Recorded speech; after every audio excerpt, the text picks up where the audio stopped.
Hello everyone, welcome to the Smart IS Foundation Daily Current Affairs Analysis for 18th June 2024। तो this is our team और ये topics आज हम लोग discuss करने वाले हैं जो आपको प्रीलिम्स और मेंस हर जगह हेल्प करेंगे। और इन टॉपिक्स का पीडीएफ आपको मिल सकता है हमारे टेलीग्राम चैनल से, जिसका लिंक आपको मिलेगा डिस्क्रिप्शन बॉक्स में। तो let's start with the first topic of the day. थोड़ा मौसम खराब चल रहा है, थोड़ा गला मेरा खराब है, तो उसके लिए पहले से ही सॉरी बोल के चल रहा हूँ। पहला टॉपिक बात करता है वल्नरेबिलिटीज अमंग इंडियाज एल्डरली, अ क्लोजर लुक। एल्डरली पॉपुलेशन की बात करता है, ये 60+ पॉपुलेशन की बात करता है। अब इसको हम लोग कहाँ कहाँ यूज कर सकते हैं? इसको हम लोग डायरेक्टली जीएस पेपर 2 में यूज कर सकते हैं और जीएस पेपर 1 में भी इसका कंटेक्स्ट बनता है। एथिक्स जीएस पेपर 4 में भी इसका कंटेक्स्ट बनता है और इसके अलावा एसेज में भी इसका यूज किया जाता है। डायरेक्ट अगर हम सिलेबस की टॉपिक की बात करें तो डायरेक्ट सिलेबस के टॉपिक में सोशल जस्टिस में वल्नरेबल सेक्शंस और उनसे रिलेटेड स्कीम्स गिवन है, तो यहाँ पे हमें इनको पढ़ना है। अब यह आर्टिकल क्या एड्रेस करता है? Address the challenge faced by India's growing elderly population, उनका हेल्थ इश्यूज, उनका इकोनॉमिक वल्नरेबिलिटीज, उनका social dynamics and household, इन सब के बारे में ये बताता है। तो पहले हम डेटा देख लेते हैं। Ageing population India faces significant challenge including limitation in daily activities, उनका डेली एक्टिविटीज का लिमिटेशन है। मल्टी मॉर्बिडिटी, बहुत सारे ऐसे मॉर्बिडिटी सिचुएशन है, बीमारियां ऐसी हैं जैसे कि उनको मान लो डायबिटीज है, हाइपरटेंशन है, दो तीन ऐसी अगर बीमारियां होने लग गई उनको हम क्या बोलेंगे? Multi morbidity. पावर्टी, पावर्टी भी काफी ज्यादा है और लास्ट में बुढ़ापे में lack of income. Approximately 20% of elderly individual experienced each of these vulnerabilities as reported by longitudinal aging survey of India। तो ये डेटा आप डायरेक्टली यूज कर सकते हो कहाँ? एग्जाम में। और ये टॉपिक इस साल एपीएससी मेंस के लिए भी और यूपीएससी मेंस के लिए भी काफी ज्यादा इंपॉर्टेंट है। खासकर एपीएससी मेंस देने वालों ध्यान रखना, ये टॉपिक आपके लिए इस साल बहुत ज्यादा इंपॉर्टेंट है, अच्छे से पढ़ के जाना। Launch of the longitudinal ageing survey ये कब हुआ था? ये प्रीलिम्स के पर्सपेक्टिव से इंपॉर्टेंट होता है ना। Longitudinal ageing study of India, इसको हम क्या बोलेंगे? LASI। ये गवर्नमेंट ऑफ इंडिया का इनिशिएटिव है toward better health care for elderly population. Health, उनके अलावा इकोनॉमिक, सोशल, सारे फैक्टर्स पे ये देखता है। Multi facet approach to remedying vulnerabilities, vulnerabilities कम करने के लिए कैसा अप्रोच चाहिए? मल्टी फेसेटेड अप्रोच चाहिए, सिंगल अप्रोच से काम नहीं चलेगा।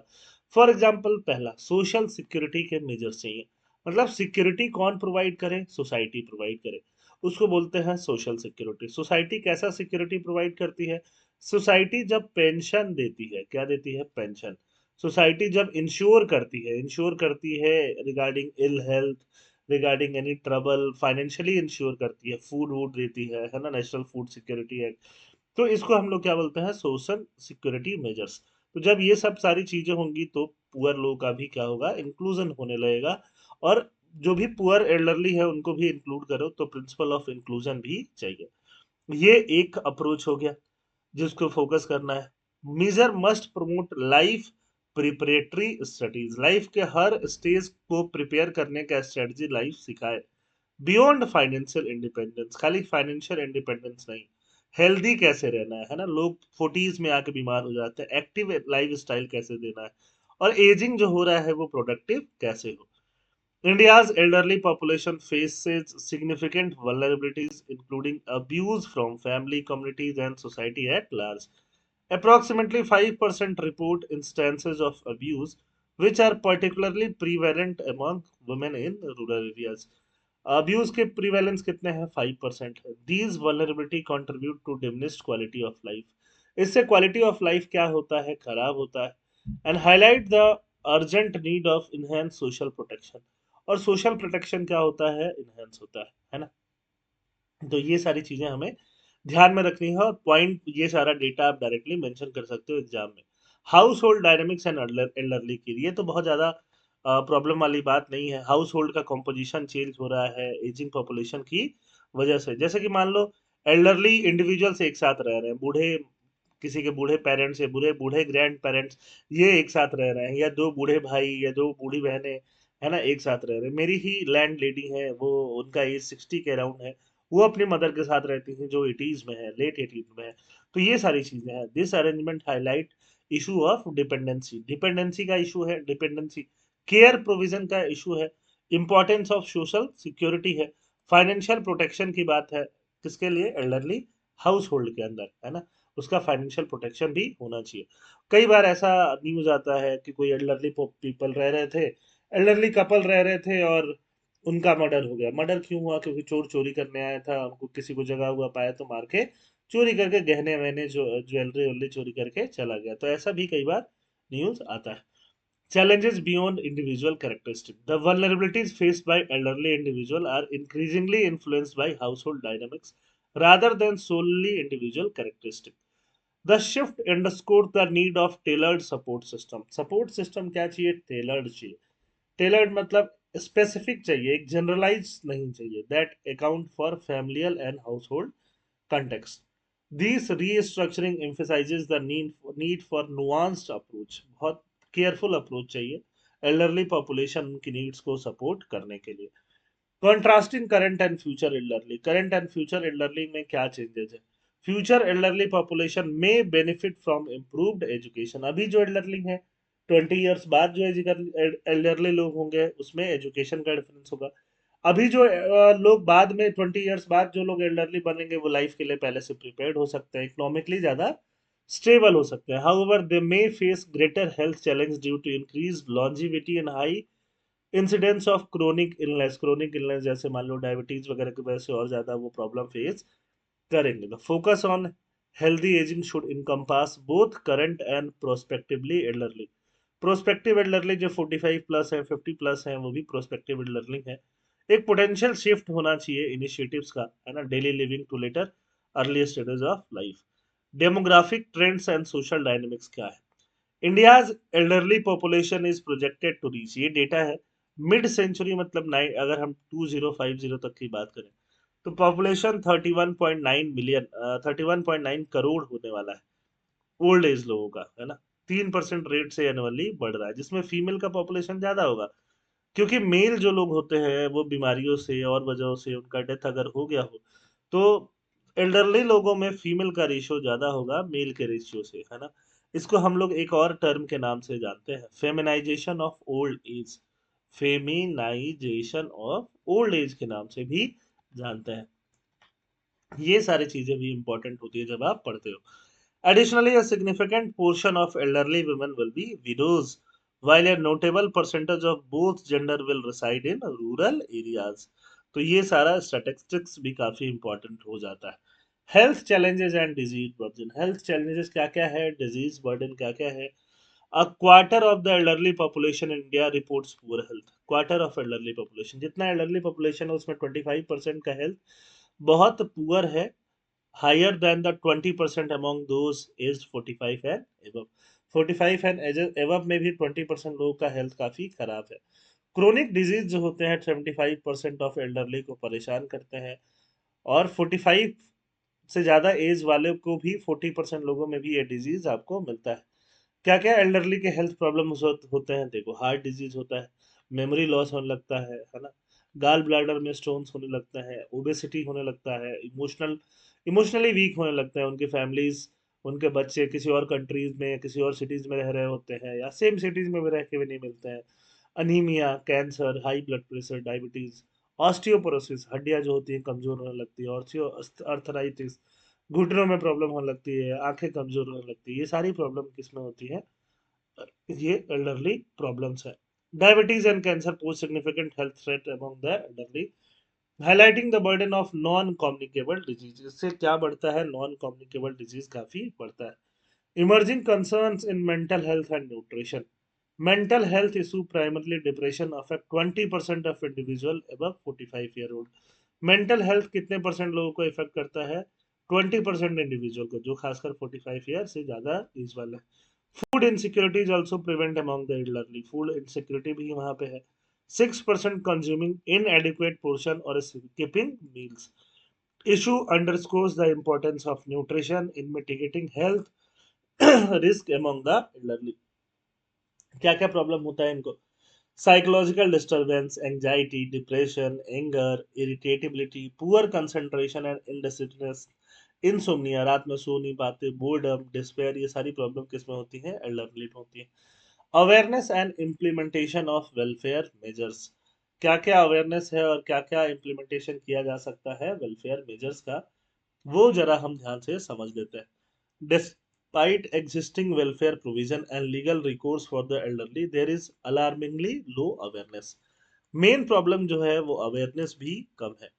Only 12% of the population is aware of the Maintenance and Welfare of Parents and Senior Citizen Act, and merely 28% are informed about various concession available to them. Elderly लोगों के लिए जो act है या जितने कंसेशन है, कंसेशन रेलवेज में भी होता है फॉर एग्जांपल, उससे बहुत सारे लोग अवेयर भी नहीं है। सीनियर सिटीजन एक्ट को क्या बोलते हैं? Maintenance and welfare of parents and senior citizen act 2007 में आया था, इंडियन पार्लियामेंट ने लॉन्च किया था ministry of social justice and empowerment के अंदर। तो ये सारे एक्ट, ये जब एग्जाम में एल्डरली के बारे में मेंस में आएगा ना, तो ये एक्ट लिख के आप जरूर आना और ये डेटा लिख के जरूर आना। ट्रस्ट में आपका मार्क्स 1 नंबर तो यही बढ़ जाएगा। This lack of awareness hampers effective utilization of available support system. Promoting social agency and changing perception. Social agency को प्रमोट करने की जरूरत है। हर कोई अपने आप में एक एजेंसी जैसा फील करे, एक डिसीजन मेकर जैसा फील करे, किसी पर डिपेंडेंट नहीं रहे, उसको क्या बोलते हैं? Social agency. There is a pressing need to empower the elderly by fostering social agency and changing societal perceptions. Innovative institutional models should aim to redefine the elderly from being seen as liability to being recognized as valuable asset.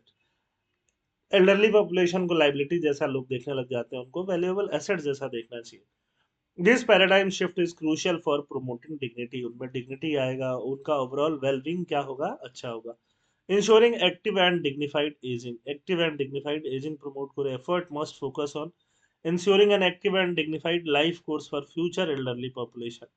This involves not only addressing immediate vulnerabilities but also promoting opportunities for meaningful engagement and participation. Engagement कैसा हो? meaningful हो and participation हो। Elderly care के लिए क्या scheme है? प्रधानमंत्री वया वंदना योजना। देखो, अब ये सारी स्कीम जो है ये इंपॉर्टेंट है, प्रीलिम्स के लिए भी इंपॉर्टेंट है, यूपीएससी पूछ रहा है, भले ही पुराने स्कीम्स हो, पूछता जरूर है यूपीएससी। इस साल भी पूछा है उसने, 2019 के स्कीम भी पूछे यूपीएससी ने 2024 में, 2013 के स्कीम्स भी पूछे यूपीएससी ने 2018 में। तो यूपीएससी पुराने स्कीम्स भी पूछता है ना, प्रीलिम्स में क्वेश्चंस आते हैं, एपीएससी भी पूछता है।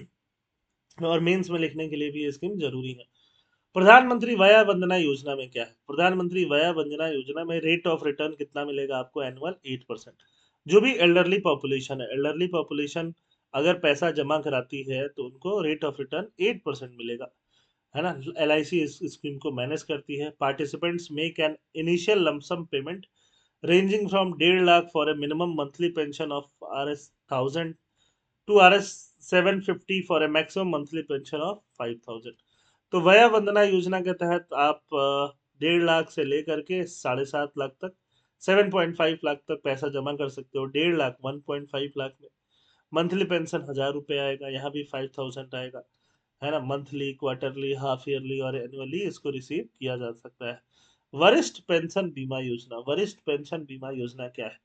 वरिष्ठ pension Bima Yojana is a social security scheme run by ministry of finance. कौन रन करता है? Ministry of finance. ओरिजिनली कब लॉन्च हुआ? 2003 में। रीलॉन्च कब हुआ? 2014 में।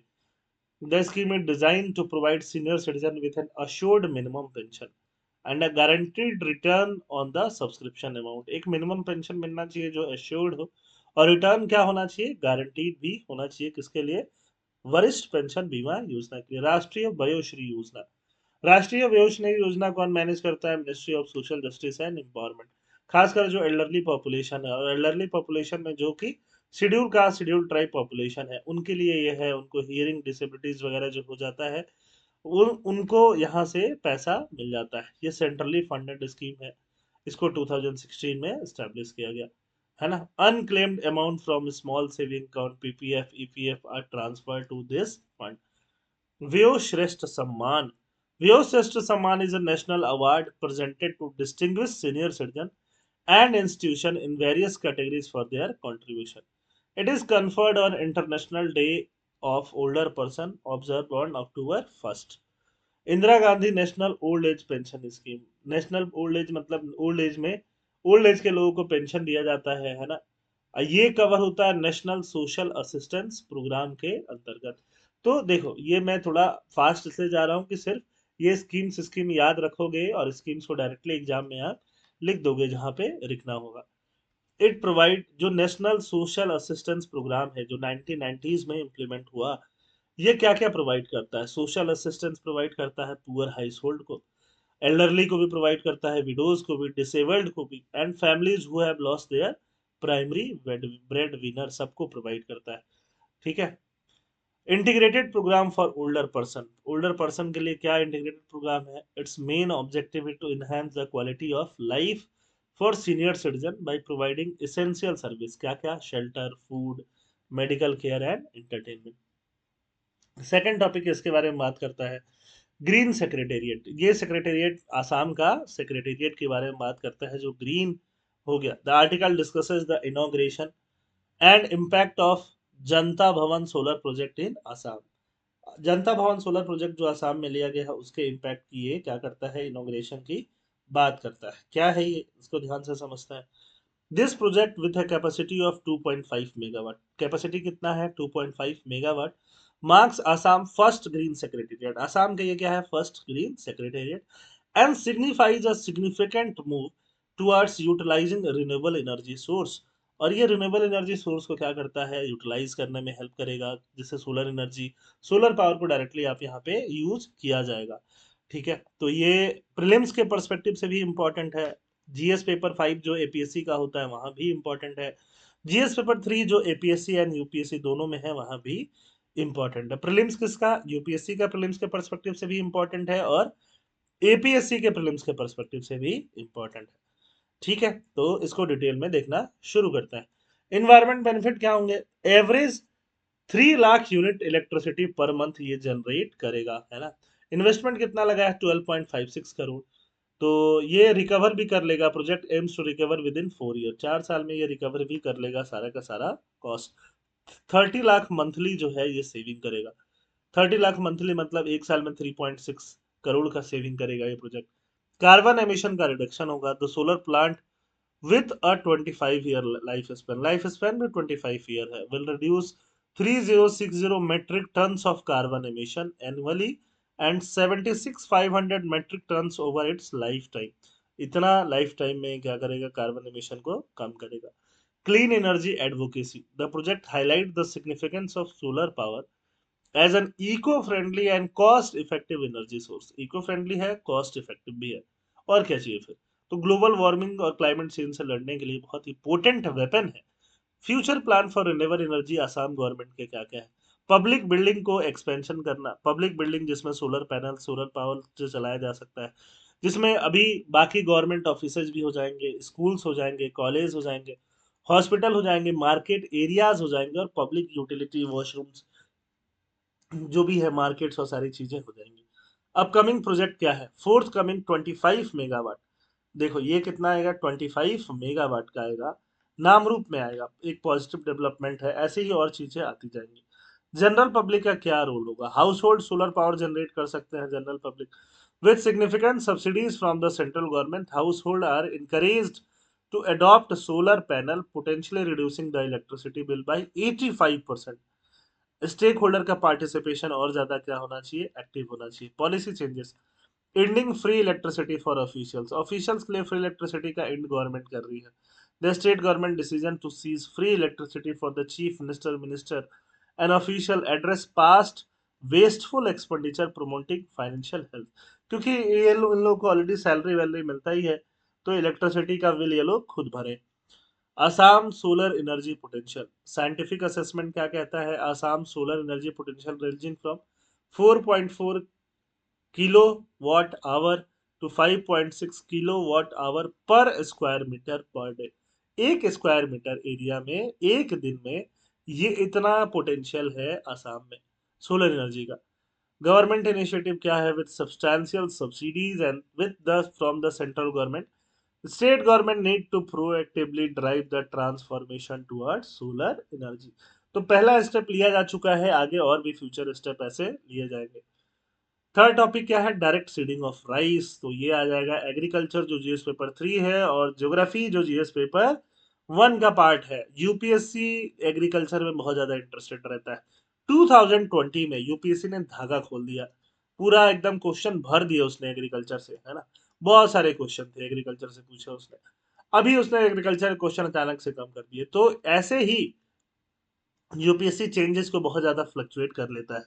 हमें पूरा पढ़ के प्रिपेयर रह के जाने की जरूरत होती है। The article discusses the effort of Punjab government to promote the direct seeding of rice technique as a water saving and labor efficient alternative। कैसा है, water saving and labour efficient. Punjab government को प्रमोट करना है ये traditional rice planting method के अंदर। पंजाब में देखो क्या होता है, पंजाब में पानी वैसे ही कम है, रेनफॉल भी कम होता है, तो पंजाब में लोग इलेक्ट्रिसिटी यूज करके और ग्राउंड वाटर से बहुत ज्यादा पानी निकाल के राइस के लिए यूज करते हैं। तो पंजाब में धीरे धीरे पानी का जो वाटर लेवल है वो काफी कम हो गया है, तो इसके लिए वहां पे या तो फिर क्या करना है, राइस को सब्स्टिट्यूट करने की जरूरत है अदर प्लांट से, क्योंकि राइस बहुत ज्यादा पानी पीता है।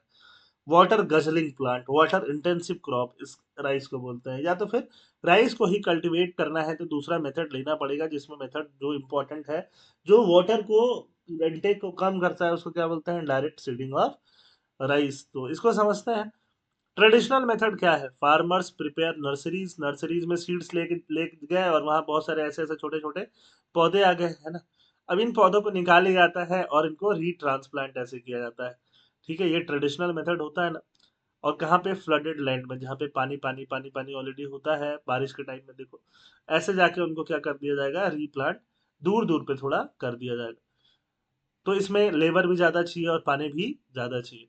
ठीक है, बट इससे ईल्ड अच्छा रहता है, क्रॉप हेल्थ भी अच्छा रहता है। डीएसआर मेथड, नो नर्सरी और ट्रांसप्लांटेशन नीडेड। डायरेक्ट सीडिंग में कोई नर्सरी नहीं चाहिए जहाँ पे सारा सीड्स आपको लगा देना है, कोई ट्रांसप्लांटेशन नहीं चाहिए। 20-30 days बिफोर ट्रेडिशनल ट्रांसप्लांटिंग, है ना।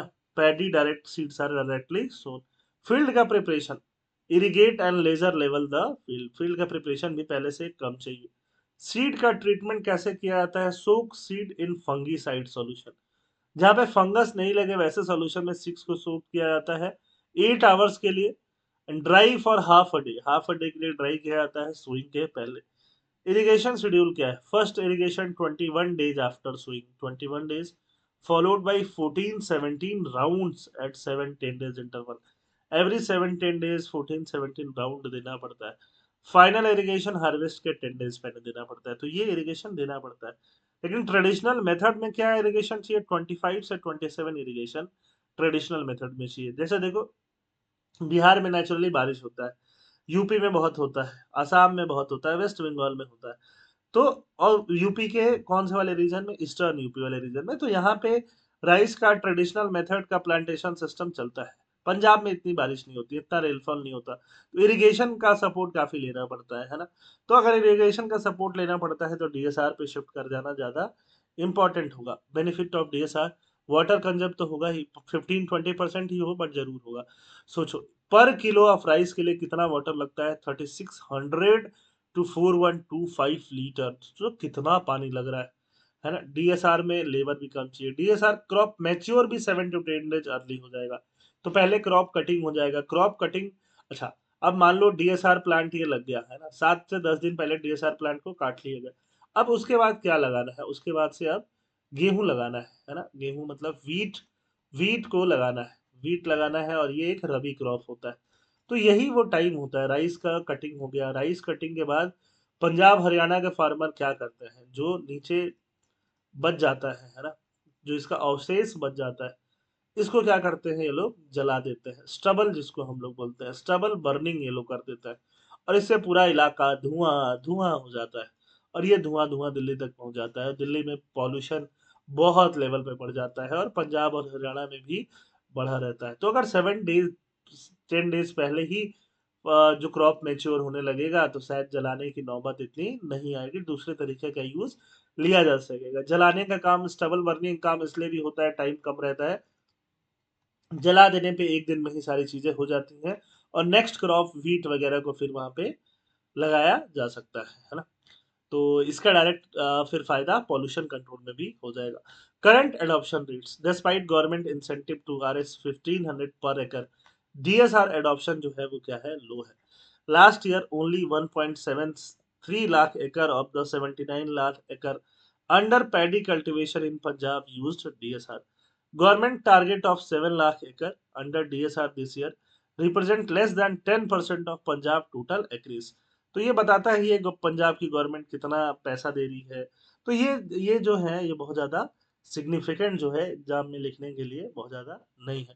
सॉइल टेक्सचर, अच्छा DSR के लिए सॉइल का टेक्सचर भी इंपॉर्टेंट होना जरूरी है। सॉइल टेक्सचर कैसा होना चाहिए, हेवी और medium to heavy texture soil होना चाहिए, है ना। Ideal for DSR due to better water retention, क्योंकि इसमें वाटर का रिटेंशन ज्यादा होगा। Heavy textured soil have more clay and less sand, whereas light texture soil have less clay and more sand। light texture soil में क्या होगा, should be avoided as they do not retain water well। तो इसमें irrigation ज्यादा चाहिए, है ना। तो water saving benefit of DSR जो है नलिफाई हो जाएगा, तो क्या फायदा होगा। एक्सपर्ट क्या बोलते हैं, according to a senior officer from the Punjab Agriculture Department, some farmer use DSR in unsuitable soil to avail government incentive leading to higher water uses। तो एक्सपर्ट ऐसा भी बोलता है। सॉइल टाइप इन पंजाब क्या है, मजहा एंड दोआबा रीजन जो है वह heavy and medium to heavy texture soil है। मालवा रीजन में mix of heavy medium and light texture soil है। स्टैटिस्टिक्स क्या बोलती है, 20% पंजाब का सॉइल लाइट है, जबकि 80% में आपको क्या मिलेगा, हैवी मीडियम मिलेगा। तो वो सुटेबल है DSR कल्टीवेशन के लिए। ठीक है, आगे चलते हैं। Importance of iron content, iron content in soil क्या है, iron deficiency, soil with severe iron deficiency and wheat problem are unsuitable for DSR। ये सारी चीजें प्रीलिम्स में भी काम आएंगी, ध्यान से देखना। जहां पे आयरन का डेफिशिएंसी है और वीड का प्रॉब्लम है, वीड वीड ज्यादा होगा, वहीं आपने डायरेक्टली सीड लगा दिया, सीड लगा दिया, सीड जर्मिनेट होगा, वीड भी जर्मिनेट होगा, है ना। तो वीड का प्रॉब्लम सबसे ज्यादा होता है DSR में, ये DSR का सबसे बड़ा ड्रॉबैक हो जाता है। Medium texture soil in some cases even these are unsuitable due to lack of iron, है ना। तो लैक ऑफ आयरन, तो इन ज्यादा सुटेबल कैसे होंगे, खासकर कॉटन मेज शुगर के जहाँ उगाया जाता है वो लोग। रिकमेंडेशन क्या है, ideal condition soil with adequate plant available iron, plant के लिए अवेलेबल आयरन जहाँ अच्छा हो वो DSR के लिए बेस्ट होता है। Iron supplement when necessary use ferrous iron supplement दिया जा सकता है ना। ऑक्सीडाइज्ड आयरन नहीं देना चाहिए। आयरन डेफिशिएंसी की वजह से बीमारियां होती है, ईल्ड जो है वो इम्पैक्ट हो जाएगा, कम हो जाएगा, फार्मर्स का फाइनेंशियल लॉस होने लगेगा, है ना। तो लेबर सेविंग से क्या ही फायदा होगा फिर। तो इसलिए आयरन जिस जिस मिट्टी में हो, आयरन का डेफिशिएंसी नहीं हो, वहां DSR के लिए सुटेबल माना जाता है। DSR का फॉरवर्ड क्या है, way forward overcoming lack of awareness, awareness बढ़ाओ, एजुकेशन ट्रेनिंग बढ़ाओ, निगेटिव फीडबैक जो स्प्रेड होता है उसको कम करने की जरूरत है। वर्ड ऑफ माउथ जो होता है उससे निगेटिव फीडबैक फैलता है। एक्सपर्ट क्या बोलते हैं, फार्मर्स एजुकेशन कॉम्प्रिहेंसिव होना चाहिए जो DSR के यूज को बढ़ाए और उससे उसका एडॉप्शन बढ़ेगा। एक्सटेंसिव ट्रेनिंग होना चाहिए, सपोर्ट सिस्टम होना चाहिए, फार्मर्स को 1 साल 2 साल 2 साल तक तो सपोर्ट करो, 2 साल में वो सीख जाएगा, कॉन्फिडेंस आ जाएगा फार्मर को DSR में। Hand handling through process, process के through hand holding, success stories farmers को दिखाने की जरूरत है।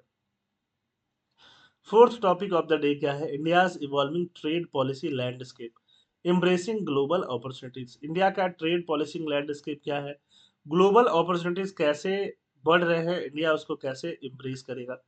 This article discusses India's current stand on trade policy and economic strategy. It reflects on historical shift from import substitution to liberalisation. कहाँ कहाँ shift हो गया है, इंपोर्ट सब्सटीट्यूशन से लिबरलाइजेशन हो गया है। एग्जामिन्स रिसेंट ट्रेड अग्रीमेंट, ये ट्रेड अग्रीमेंट्स को एग्जामिन करेगा। इंडिया जियो पॉलिटिकल एस्पिरेशन को एग्जामिन करेगा। डिजिटल इंफ्रास्ट्रक्चर को एग्जामिन करेगा। तो इकोनॉमी, इंडियन इकोनॉमी में इसको यूज करेंगे। साथ साथ इसमें IR का भी कुछ कंटेक्स्ट है, तो IR में भी इसके टॉपिक्स को हम लोग यूज कर सकते हैं, जो कि GS पेपर 2 का पार्ट बनता है। टॉपिक का हेडिंग देखो, let's do 1991 without a crisis. 1991 में हमने क्या किया, LPG रिफॉर्म किया, लिबरलाइजेशन, प्राइवेटाइजेशन, ग्लोबलाइजेशन।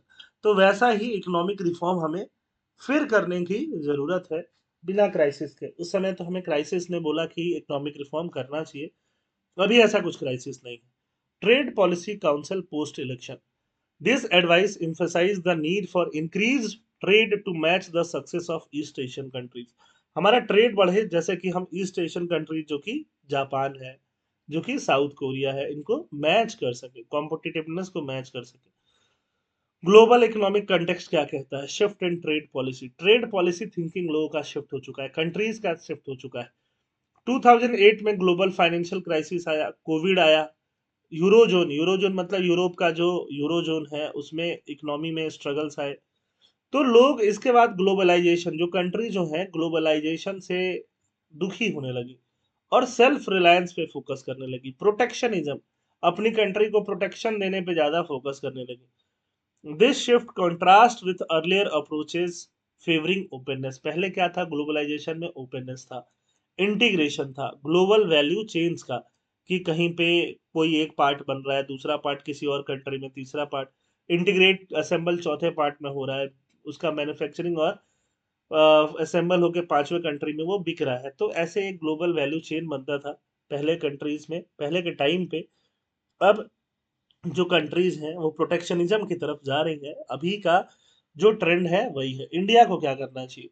इंडिया का दो एम्बिशन है। एक को इंडिया को आत्मनिर्भर बनाना है।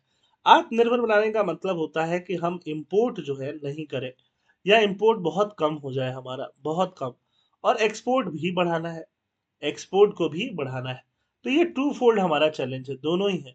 आत्मनिर्भर भारत का मतलब, उसके लिए हमने आत्मनिर्भर भारत तो हमने इनिशिएटिव लिया ही है इंपोर्ट कम करने के लिए, कि सारी चीजें जो जरूरत की चीजें इंडिया में ही बन जाए जो इंडिया में है। और साथ साथ एक्सपोर्ट्स बढ़ाने के लिए, एक्सपोर्ट्स को हमको कहाँ तक लेके जाना है? $1 ट्रिलियन एक्सपोर्ट लेके जाना है। Promoting domestic goods over import while aiming for increase export creates a delicate balance that necessitates openness. उसके लिए ओपननेस तो चाहिए, हम लोग क्लोज होके नहीं कर सकते हैं, फॉरेन डायरेक्ट इन्वेस्टमेंट भी चाहिए और इंपोर्ट कंपटीशन भी चाहिए। Lesson learned, export promotion versus import substitution.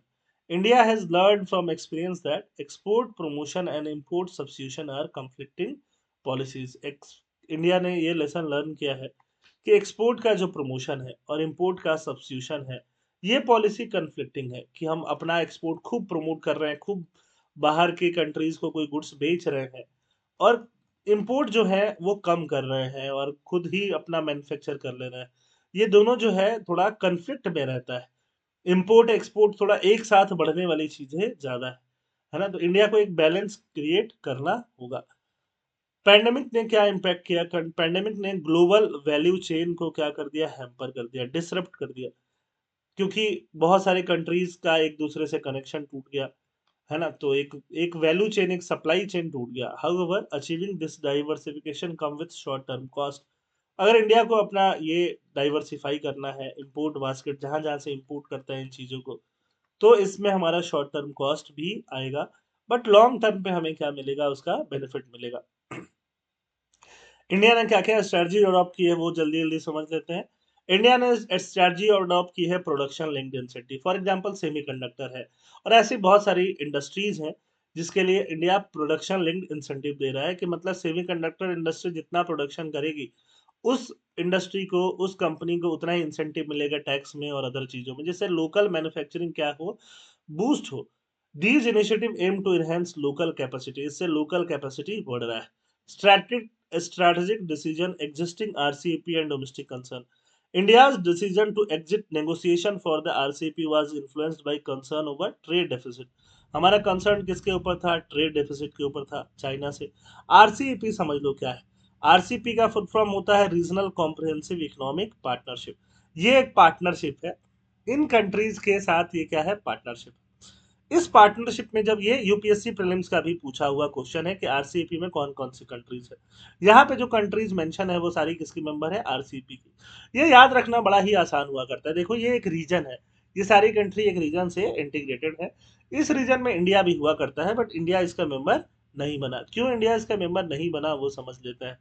देखो यहाँ पे चाइना भी है, यहाँ पे पूरी आसियान कंट्री है, आसियान कंट्री, यहाँ पे क्या है? ऑस्ट्रेलिया भी है, यहाँ पे न्यूजीलैंड भी आएगा। ये सारी कंट्रीज किसकी यहाँ पे जापान भी है, साउथ कोरिया भी है, सारी कंट्रीज RCEP की मेंबर है। 10 कंट्रीज किसके हो जाते हैं? आसियान के।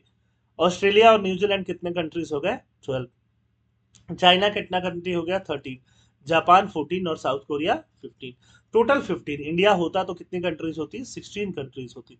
तो जब ये नेगोशिएट किया जा रहा था, इसमें एक तरह से फ्री ट्रेड वाला बात होगा, है ना? तो इंडिया क्या कर दिया? एग्जिट कर गया कि इंडिया के जो लोकल इंडस्ट्री है, इंडिया का लोकल इंडस्ट्री जो है, मैन्युफैक्चरिंग जो हब्स है, ये लोग नहीं मान रहे थे कि चाइना वाइना के साथ हमारा ट्रेड डेफिसिट पहले से ही ज़्यादा है। तो अगर हम ट्रेड को और फैसिलिटेट करेंगे तो चाइना का गुड्स जो है और आसियान कंट्री का गुड्स जो है इंडिया में और आएगा, तो लोकल इंडस्ट्री को और ज़्यादा क्या मिलेगा? चैलेंज मिलेगा। तो हम लोग RCEP को साइन नहीं किए। The decision reflect India cautious approach toward international trade agreement. जो इंटरनेशनल ट्रेड अग्रीमेंट है उसकी तरफ हमने सावधानी पूर्वक अप्रोच रखा। हिस्टोरिकल ट्रेड स्ट्रेटजीज क्या बताती है? 1980s में हम लोग इंपोर्ट सब्सटीट्यूशन को एग्रेसिवली परस्यू कर रहे थे कि जो भी बाहर से हमें इंपोर्ट करना पड़ रहा है उसको हम सब्सटीट्यूट करें लोकली बना करके। बट धीरे धीरे क्राइसिस में चले गए हम 1991 में। उसके बाद हमने ट्रेड को और लिबरलाइज करना जरूरी समझा कि जितना इंपोर्ट हो रहा है होने दो, कोई दिक्कत नहीं है, और हम जो क्या करेंगे और ज्यादा एक्सपोर्ट पे फोकस करेंगे, डोमेस्टिक इंडस्ट्रीज पे भी करेंगे। रिसेंट डेवलपमेंट क्या है? रिसेंटली इंडिया ने क्या क्या किया है? रिसेंटली बहुत ज्यादा इंडिया प्रोएक्टिव हो गया है। क्या हो गया है? प्रोएक्टिव। इंडिया प्रोएक्टिव होकर के मॉरिशस के साथ ट्रेड एग्रीमेंट साइन किया, जिसका नाम है India Mauritius comprehensive economic cooperation partnership agreement. नाम जरूर याद रख सकते हो, है ना? इससे क्या होगा? ये प्रीलिम्स स्पेसिफिक है, प्रीलिम्स में आएगा। India UAE comprehensive economic partnership CEPA, India Australia economic cooperation and trade agreement ECTA, ECTA। तो ये सारा जो है एग्रीमेंट इंडिया ने रिसेंटली ही साइन किया है, और इस साल भी एक एग्रीमेंट साइन किया। Most recent trade and economic partnership agreement TEPA, TEPA with EFTA countries promises substantial economic benefit. Substantial economic benefit आएगा, including commitment of $100 billion and 1 million direct job, जिससे $100 बिलियन का कमिटमेंट है trade का, और 1 million direct job मिल सकता है किसमें? Next 15 year में।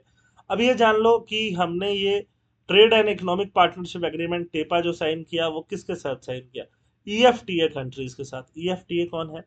EFTA है European free trade association. European free trade association का मतलब, ये जो कंट्रीज आप दिख रहे हो ना, ये कंट्रीज, ये नॉर्वे है दिख रहा है, ये आइसलैंड है ये भी दिख रहा है, ये भी प्रीलिम्स का क्वेश्चन बनेगा, बन सकता है। स्विट्जरलैंड है, लिechtenstein है। ये चारों कंट्रीज जब मिल जाएंगे ना तो ये क्या बनती है? European free trade association. ये 1960s में बना था। तो इनके साथ इंडिया ने क्या साइन कर लिया है? फ्री ट्रेड अग्रीमेंट साइन कर लिया है। ठीक है। एम्बीवैलेंस टुवर्ड रीजनल ट्रेड एग्रीमेंट। एम्बीवैलेंस का मतलब कुछ एग्रीमेंट हम साइन कर रहे हैं, कुछ नहीं कर रहे हैं, तो इसको क्या बोल सकते हो? एम्बीवैलेंस साइन कर सकते हो। RCEP हमने साइन नहीं किया। वैसे CPTPP में हमने कोई खास इंटरेस्ट नहीं दिखाया। CPTPP क्या है? Comprehensive and progressive agreement for trans Pacific partnership. इसको क्या बोलते हैं? TPP और CPTPP। इसमें Australia, Brunei, Canada, Chile, Japan, Malaysia, Mexico, New Zealand, Peru, Singapore, Vietnam ऐसी कंट्रीज थी। यूएसए भी इसका पार्ट हुआ करता था, यूएसए मना कर गया, है ना? इंडिया क्या एडवोकेट करता है? मल्टीलैटरलिज्म को, WTO को एडवोकेट करता है। But India has been hesitant in to engage fully in discussion concerning services and e-commerce. कहाँ पे? WTO में। The stands risk potential isolation. इससे इंडिया का पोटेंशियल आइसोलेशन भी ट्रेड नेगोशिएशन से हो सकता है। तो आगे से इंडिया को क्या ध्यान रखना है कि अगर इंडिया पार्टिसिपेट नहीं करेगा तो इंडिया का अपॉर्चुनिटी क्या हो जाएगा? मिस्ड हो जाएगा, खासकर जहां पे ट्रेड नेगोशिएशंस वाले स्टेजेस हो रहे हैं उस पे। एक्टिव पार्टिसिपेशन ट्रेड अग्रीमेंट में चाहिए, मल्टीलेटरल फोरम पे चाहिए, can bolster India's economic integration and competitiveness on the global stage. Embracing global trade, overcoming reluctance and geopolitical imperative क्या है?